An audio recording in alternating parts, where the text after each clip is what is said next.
Hey everyone, Tyson the Subaru Specialist from Subaru Print Storage here. And today, inside the showroom, we're taking a look at the 2024 Subaru BRZ TS in the iconic World Rally Blue.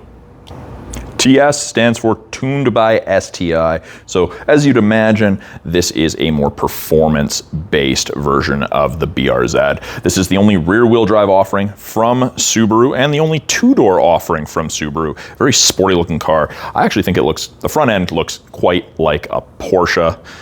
We've got some BRZ TS badging, and with the TS you get some Hitachi, and I'm probably gonna butcher the pronunciation of this, Astemo suspension, so for increased handling. We get upgraded brake rotors and calipers. We've got Brembos, we've got those 18-inch wheels, and we get the Michelin Pilot Sport 4s. So definitely a track-oriented tire.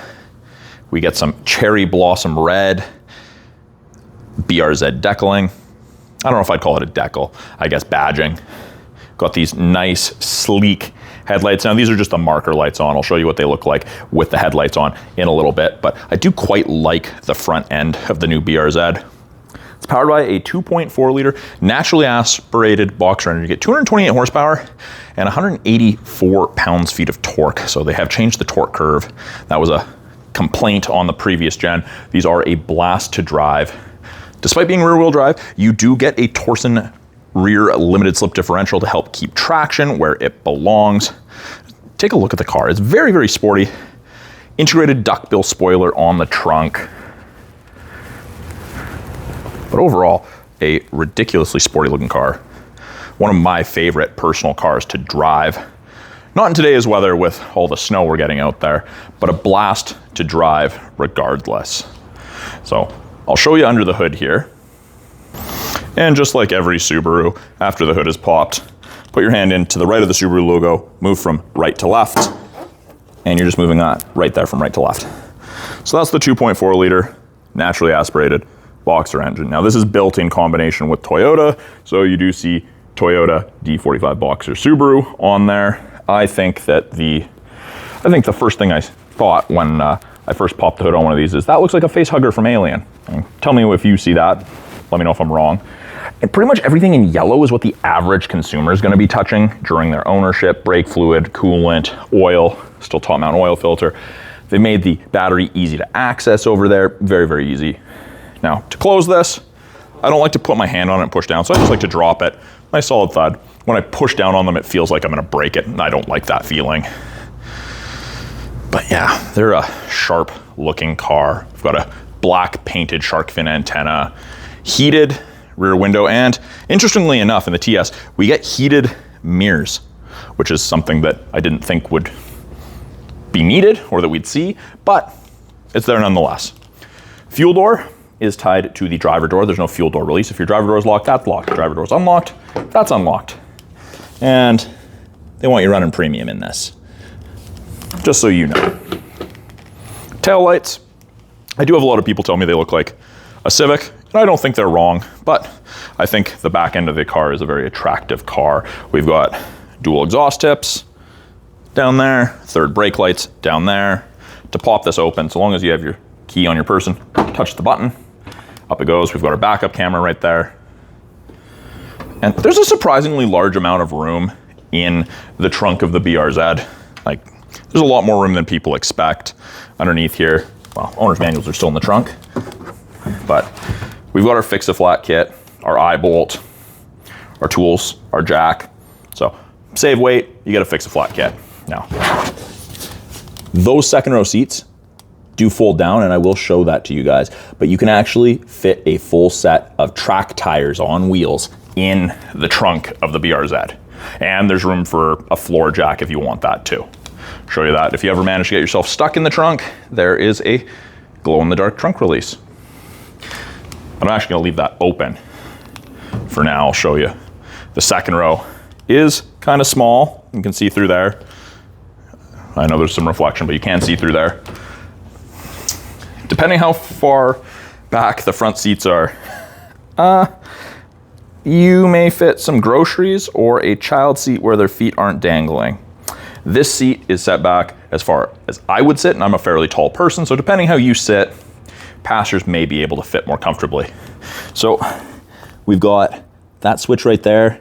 We have a switch on the other side that we need to hit, and then we can fold this down as a single piece. So I'm gonna pause this and save you guys watching me struggle and the camera being at a terrible angle here.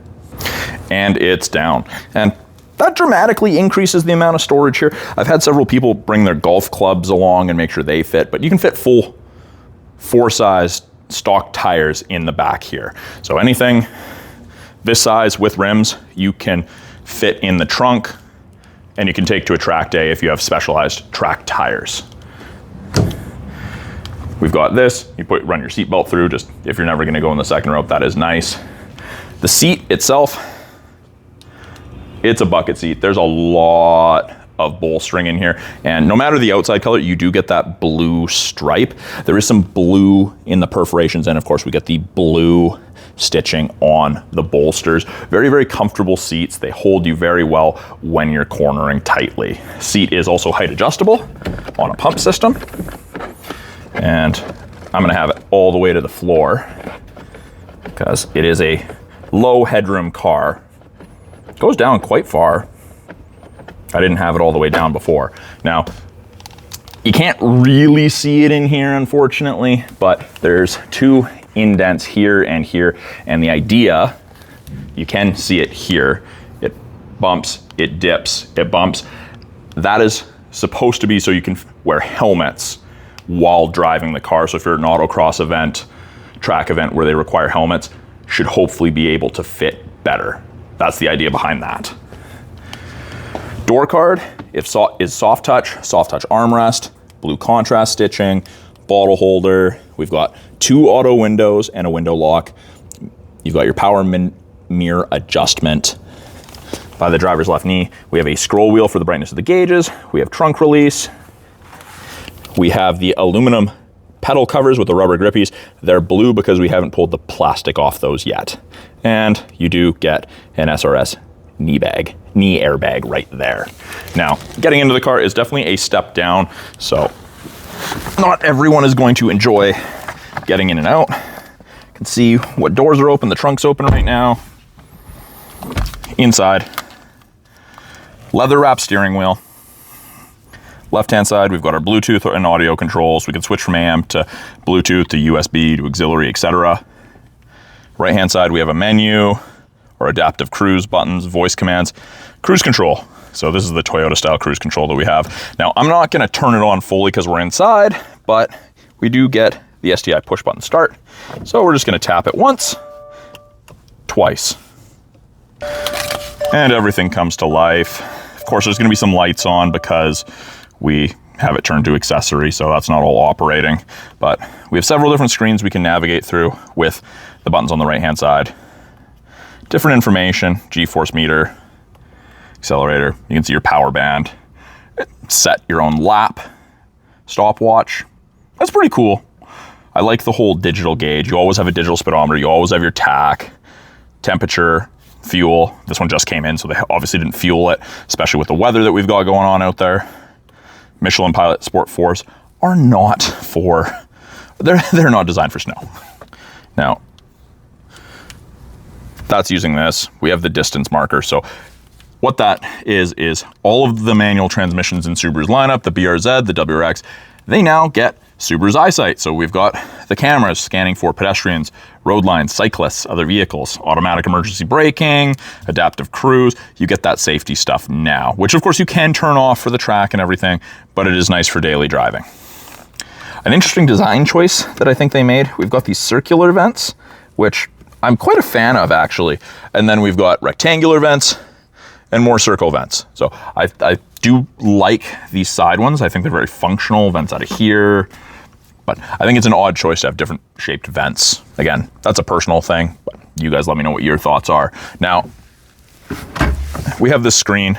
I'm actually gonna turn this on. So I'm gonna clutch in, and we have blind spot detection indicators. So they're gonna light up orange on the either side. Lets you know, well, I guess I have to go from full off to full on. I had it on accessory. There we go. So blind spot detection indicates when someone's in your blind spot on the corresponding side, goes through the startup thing. Now, we do have a track mode, and when you turn it on to track mode, you get a different tach, you get a different speedometer, turns off traction control. You can turn off traction control by itself, which is nice. You've got hill start assist on the bottom left there, so it'll hold the brake if you want it to, and you won't roll back. Blue lights on, coolant's cold, it's not at peak operating temperature. Quieted down quite a bit right away there. We'll turn that off. And back to accessory. And this will get plugged in after with a trickle charger, so it doesn't die from me doing this a whole bunch. Now, main screen infotainment wise, physical volume and tuning knobs, physical buttons on either side. This is the home screen, so this button always takes us here. We have radio, we have media, we have phone, so we can hook up the phone to Bluetooth. Under apps, we have Apple CarPlay and Android Auto. We've got the My Subaru app. You gain access to that after the vehicle's registered in your name, which is nice. You'll get access from your phone to a couple features. When you put it in reverse, backup camera pops up. Shows you the top of the bumper there, so you have something to relate to. Green is good, yellow is close, red's about as close as you want to get. And that only comes on when you're in reverse. Below that, we have our temperature. It's turned off, our climate turned off. It is dual zone. We've got our fan strength off that dial, and it ranges from 30 on the high side all the way down to 15 on the low. Freezing to tropical, easy to sync it back to just driver controlled. We can change where the airflow is being directed each time we press the mode button. We can recirc, we can turn on our heated side mirrors, our back window, just defrost. You've got some options. Turn that off. It is a close ratio 6-speed manual transmission. Very nice to shift through. They're a blast. Reverse is the collar up, over, and forward. A little different than some of the other Subarus, but of course backup camera comes on. I like the synthetic shifter boot with the blue contrast. We have the ability to turn off traction control. We turn on track mode by pressing and holding. We've got heated seats high and low for both the driver and passenger. And of course, traditional handbrake, which is nice. It feels good. You can rip drifts real easy with that. Armrest isn't really an armrest, it's more of a storage cubby. Kind of inconveniently placed for the driver. We have cup holders and then USB's auxiliary. That's where you plug in for Apple CarPlay, Android Auto. But that is the one criticism that I have about this car, is this placement. But the way everything else is laid out kind of makes sense. You wouldn't want a cup holder right here in the way of you shifting. My opinion, of course. Glove box, fairly deep actually. Up top, we have SOS and roadside assistance. That's part of your 3-year trial to the My Subaru connected services you get with most new Subarus. Halogen map lights, of course. Vanity mirror with light, and this does come over to the side to hopefully block the sun if it's on your left as a driver or on the right as a passenger. So that is a quick look at the 2024 Subaru BRZ in that iconic World Rally Blue. Now, something I did mention earlier, I was gonna show you those headlights. They're ridiculously bright. They are steering responsive as well, so when you turn them on, they will cycle left and right. When you turn left, that left headlight's gonna swivel to the left, turn right, the right headlight's gonna swivel slightly to the right. You can see around the corners a little bit better than you otherwise would. This is definitely a very attractive car.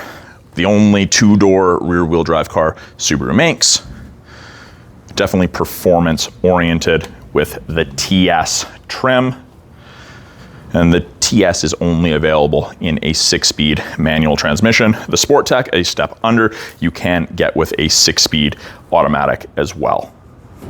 So thank you for sticking with me and watching my walkthrough of the 24 Subaru BRZ TS. I'm Tyson, the Subaru specialist from Subaru Prince George. If you guys have any questions about this car behind me, any of the tech in it, anything you saw in my video that you'd like me to elaborate a little bit more on, please put it in the comments below. Love hearing your guys' questions, love your comments. Thanks for watching and doing that. If you're in British Columbia or you're close enough to British Columbia, you're willing to make the trip to northern BC to pick up a Subaru, please reach out to me directly. I would love to help you find your perfect Subaru. Thanks for watching, everyone. We'll talk soon.